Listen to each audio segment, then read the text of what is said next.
प्रधान जी, आज की जो किसानों द्वारा प्रेस कॉन्फ्रेंस की गई है, किस मुद्दे को लेकर की गई है? ये हमारे आदरणीय बड़े भाई ने कल उनका जन्मदिन था, तो जन्मदिन पे एक उन्होंने अपने भाषण के दौरान ये कहा है कि अगर मुझे मौका मिला तो मैं किसानों की कमेरे की वर्ग की आय को दुगना तिगुना करने का काम करूँगा।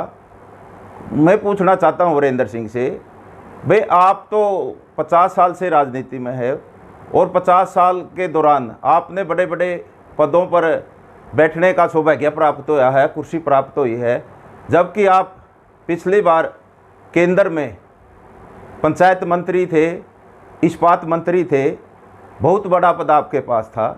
और आपने उस टाइम भी कहा था, कुछ जुमले इस प्रकार के छोड़े थे कि मैं युवाओं को रोज़गार दूंगा, रोज़गार को ख़त्म कर, बेरोज़गारी को ऊंचाना हल्के की और जींद जिले की और हरियाणा की बेरोज़गारी को ख़त्म करने का काम करूंगा, और मेरे पास सीएम बनने का फार्मूला है। तो अब वीरेंद्र सिंह ने एक फार्मूला बताया है कि अगर गन्ना 360 रुपये क्विंटल बिकता है तो उससे शराब की बोतल 800 रुपये की बन के जाती है।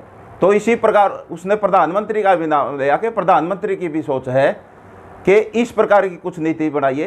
तो प्रधानमंत्री को किसने रोका है, वीरेंद्र सिंह को किसने रोका है, जबकि स्वयं वीरेंद्र सिंह पिछली बार कैबिनेट में मंत्री थे। कैबिनेट मंत्री होते हुए वीरेंद्र सिंह ने कुछ नहीं किया। युवाओं को और ऊंचाना हल्के की जनता को और जींद जिले की जनता को, हरियाणा की जनता को भुकाने का कार्य किया है। सिर्फ वीरेंद्र सिंह ने अपने रोजगार बेटे को, जो कमिश्नर के पद पर था, उसको एमपी बनाने का कार्य किया है। मैं वीरेंद्र सिंह से ऊंचाना की जनता, जींद की जनता, हरियाणा की जनता पूछना चाहती है कि आप केंद्र में कैबिनेट पंचायत मंत्री थे, आप हरियाणा के लिए क्या कोई स्पेशल ग्रांट ले आए, जींद के लिए क्या स्पेशल ग्रांट ले आए, या ऊंचाना के लिए कोई स्पेशल ग्रांट ले आए? इसी प्रकार से उसके बाद इस्पात मंत्री भी रहे हैं।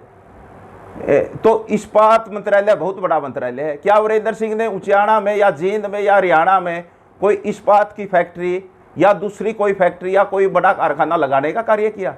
सिर्फ युवाओं को गुमराह करने के लिए, प्रदेश की, जींद की और ऊंचाना की जनता को गुमराह करने के लिए इस प्रकार का वीरेंद्र बयानबाजी करता है। क्योंकि आज वीरेंद्र सिंह की जमीन खिसक चुकी है। वीरेंद्र सिंह जैसे 2014 के अंदर हाशिए पर चले गए थे, उसकी नीति कांग्रेस को छोड़ने की बन गई थी, तो उसने बीजेपी में जाना था। जब भी उसने इस प्रकार के ये फार्मूले लोगों को बताने का कार्य किया था कि मेरे पास मुख्यमंत्री का बनने का फार्मूला है, मेरे पास बेरोजगारी दूर करने का फार्मूला है, मैं युवाओं को रोजगार दूंगा, लेकिन वीरेंद्र सिंह का कोई फार्मूला उस टाइम भी काम नहीं आया। तो अब नया फार्मूला अपने बेटे को राजनीति में स्थापित करने के लिए, ताकि एमएलए बने वीरेंद्र सिंह। बेरोजगारी को दूर करने के लिए मुख्यमंत्री बन रहे, इसका मतलब सिर्फ गुमराह करने के लिए। मुख्यमंत्री तो अब सपने की बात होगी वीरेंद्र सिंह के लिए, ये सिर्फ गुमराह करने के लिए बात है। ये सिर्फ अपने बेटे को आगे किस प्रकार एमएलए बने, किस राजनीति में किस प्रकार स्थापित हो, क्योंकि सिर्फ वीरेंद्र सिंह ने काम किया सिर्फ अपने बेटे के लिए। वो भी रोजगार था, कमिश्नर पद पर था, तो उसको एमपी बनाने का काम किया है बीजेपी से साठ-गांठ करके। अब जमीन खिसक चुकी है, काम किया नहीं लोगों का, लोग दर दर की ठोकरें खाते हुए फिरते हैं। क्यों? इसका परिणाम भी तो रहा जब घर में परिवारवाद को वीरेंद्र सिंह ने बढ़ाया है। और मैं कहना चाहूँगा कि खुद कैबिनेट मंत्री थे, बेटा सांसद था और धर्मपत्नी एमएलए थी। जब तीन पद, संवैधानिक पद तीनों है हमारे देश के अंदर, और तीनों पदों पर एक काबिज थे, जब इस जनता का भला नहीं करवा सका तो अब किस चीज़ की उम्मीद करते हैं जनता? इसलिए अब लोग समझ चुके हैं, प्रदेश की, जींद की और ऊंचाना की जनता समझ चुकी है। सिर्फ अपने बेटे को आगे एमएलए बचाने के लिए, अपनी राजनीतिक जमीन को बचाए रखने के लिए एक सपना दिखाना चाहता कि आगे मैं मुख्यमंत्री बन सकता हूं, मेरा बेटा मुख्यमंत्री बन सकता है। ये बरगलाने की और बकाने की बात है। सोशल मीडिया पर तो ये भी चल रहा था जन सरोकार से पहले कि चौधरी वीरेंद्र सिंह है जो है वो आम आदमी पार्टी को ज्वाइन करेंगे, मगर ऐसा कुछ नहीं हुआ।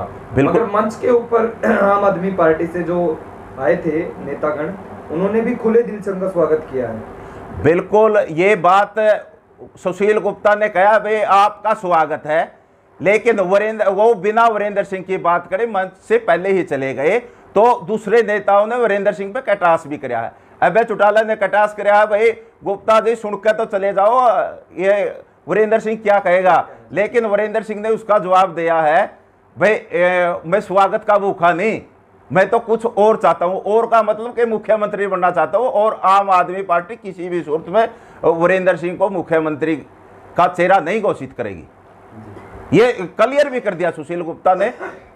आज का जो उसका इंटरव्यू था उसमें क्लियर कर दिया, हम किसी को भी मुख्यमंत्री का चेहरा करके पार्टी में शामिल नहीं करेंगे। बीते कुछ दिन पहले यहाँ पर दुष्यंत चौटाला जी ने भी एक प्रोग्राम किया, फिर हमारे जो इस्पात मंत्री रहे हैं चौधरी वीरेंद्र सिंह जी, उनका भी प्रोग्राम हुआ। आप कैसे इस चीज को कैसे देखना चाहिए?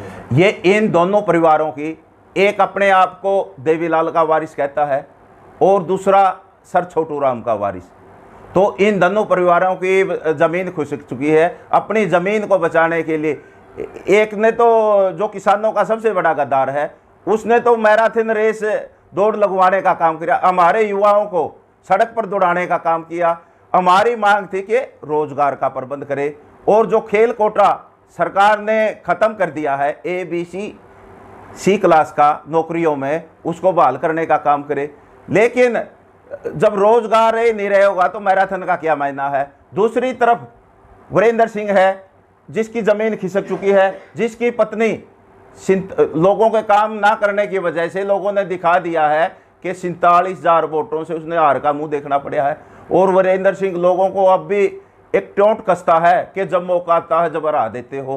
भाई मौका तो वीरेंद्र सिंह के पास पीछे था, जब 3 परिवार के सदस्य संवैधानिक पदों पर थे। तो अब किस मौके की तलाश में वीरेंद्र सिंह? सिर्फ लोगों को गुमराह करने के लिए और अपनी ज़मीन को बचाने की तलाश में वीरेंद्र सिंह इस प्रकार के प्रोग्राम करता और नाप बयानबाजी देता। आप लोगों को भी गिरफ्तार किया गया था मैराथन से पहले?